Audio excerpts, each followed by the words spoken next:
Welcome to How to Retire on Time, a show that answers your questions about all things retirement, including income taxes, Social Security, healthcare, and more. My name is Mike Decker. I'm a licensed financial advisor who can even file your taxes. All that said, please remember this is just a show, not financial advice. Everything you hear should be considered informational. Joining me in the studio today is Mr. David Franson. David, thanks for being here. Hello, thank you. David's going to read your questions, and I will do my best to answer them.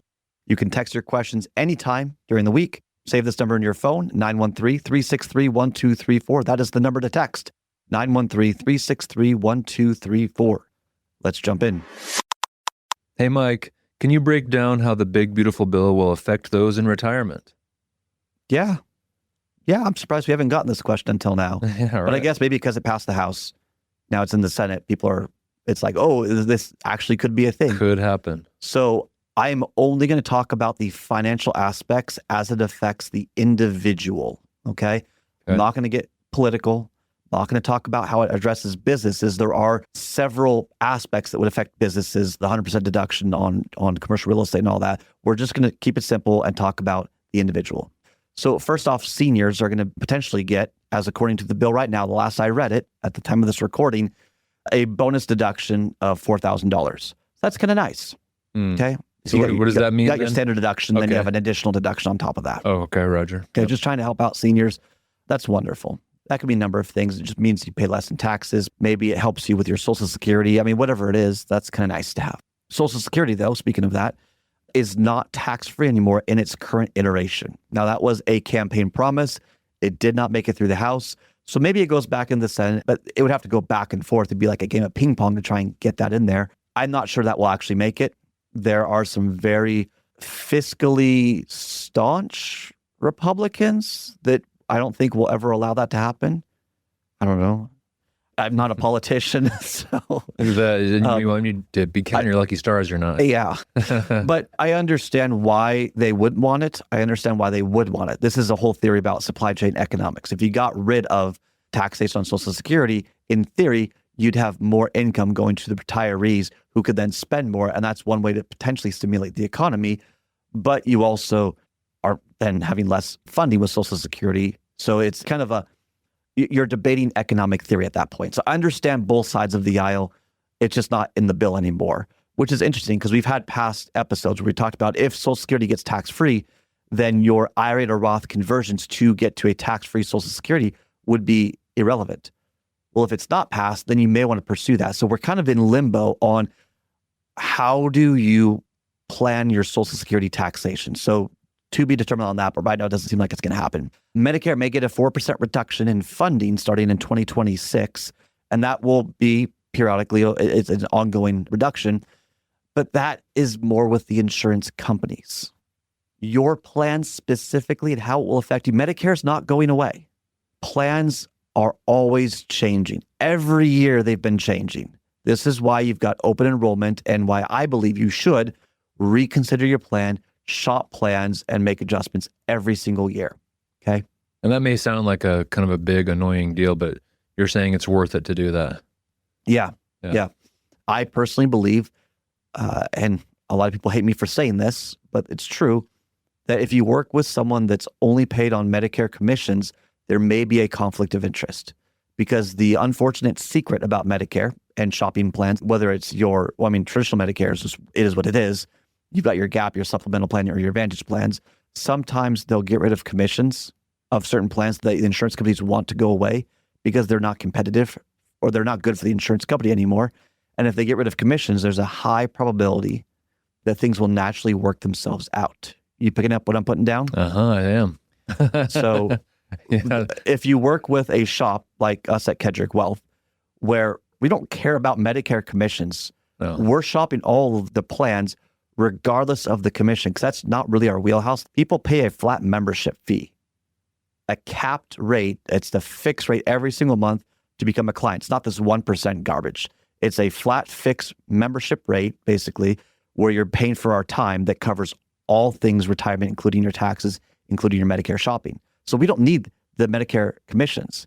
So we're able to just click the button that says we want to also include the Medicare plans that don't pay a commission anymore because they may be better in the client's interest, and we want to do what's right for the client. I mean, it's clear as day in our disclosure that we are fiduciaries. That supersedes any and all other possibilities or agendas.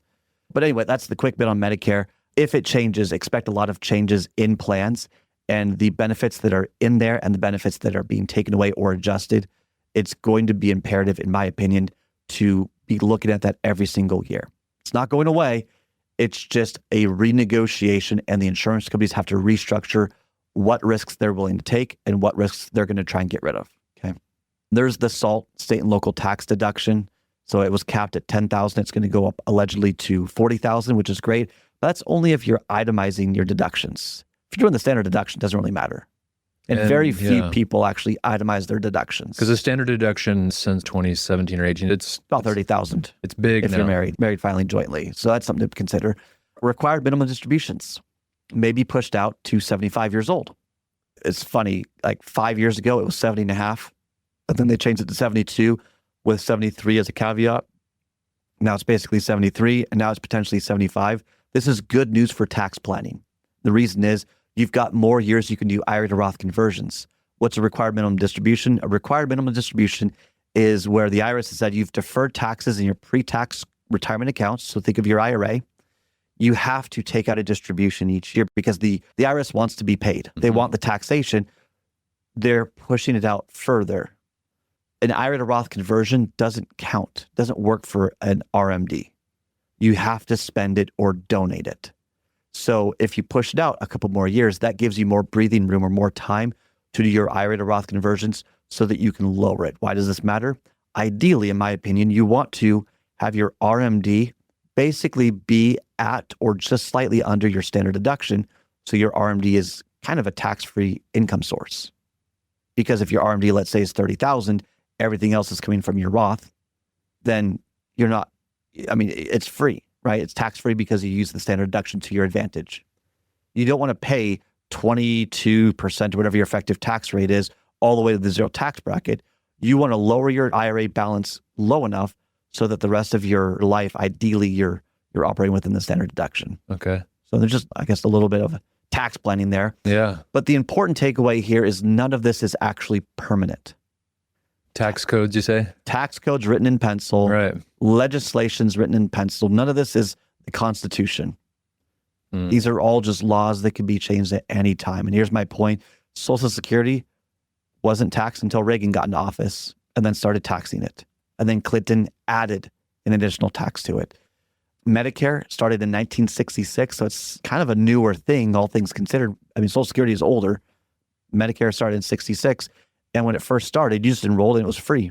Part A was free. Part B was $3 a month. Wow. Okay? Now, that wasn't just inflation.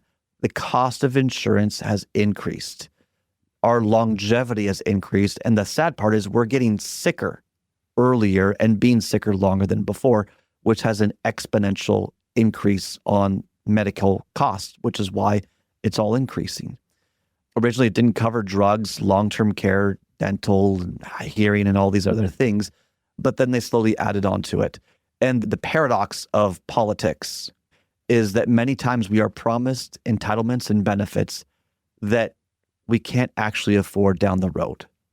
But it sounds good, we get excited about it, and we forget that someday we have to pay the piper. Well, we're having to pay the piper now, in one way or the other, whether you like it or not. And this isn't political. I've got a bone to pick with both sides of the aisle for what it's worth. But you just need to understand these things are happening. Just consider for a moment, 1983 is when Social Security started getting taxed. 1986, we had a significant decrease in taxes, and then 93 taxes went up. 2010, Medicare, we introduced IRMA, the Medicare surcharge. So if you make enough money or taxable income, you're going to pay extra for Medicare. That was a way to say, well, the wealthy should pay more because they can afford it. Whether you agree with that sentiment or not, it happened. They also include a sneaky tax called the net investment income tax, or what was it called? Anyway, it's an extra 3.8%. So if you think long-term capital gains, the most you pay is 20%. Nope. There's an additional 3.8% on top of that just sneaks right in. A lot of people miss that. So long-term capital gains after a certain point is really 23.8%. These are little things that they keep putting into the tax code just to get a little bit more out. In 2017, yeah, sure, taxes were decreased, and maybe we continue that decrease, which really is just maintaining the current tax code. But the point is, this will change. Operate with your tax planning with what you know is today and what you expect will be next year, and just find balance. Don't be fear-based and go all the way to zero tax bracket quickly. That hurts your principal, which makes it more difficult to grow your assets. So if you pay too much in taxes, you have to pay taxes. You're converting IRA to Roth too fast. You're paying too much in taxes. Your overall value, your investable assets goes down. It's harder to grow less money. You're removing money out of the market, and if it's not in the market, it can't grow, right? Yeah, you want to target, in my opinion, a tax minimization effective tax rate and operate within that threshold, and then transition into a low income effective tax rate, as in something you can maintain for many, many years, and that you find balance. And that each year you can shift with how much you're taking from pre-tax and tax-free sources so that you can maintain that overall effective tax rate, maintain your principal, maintain your assets, and grow, grow, grow. This is the nuance that those who only talk with financial advisors who quote unquote can't give tax advice, in my opinion, often miss. This is also one of those nuances that if you work with a CPA who only files your taxes, they're not really giving you tax advice. They're just putting in to their machine, their computer program, what happened. And I'll see you next year. Many people don't pay their CPA what they need to be paid to do future tax projections.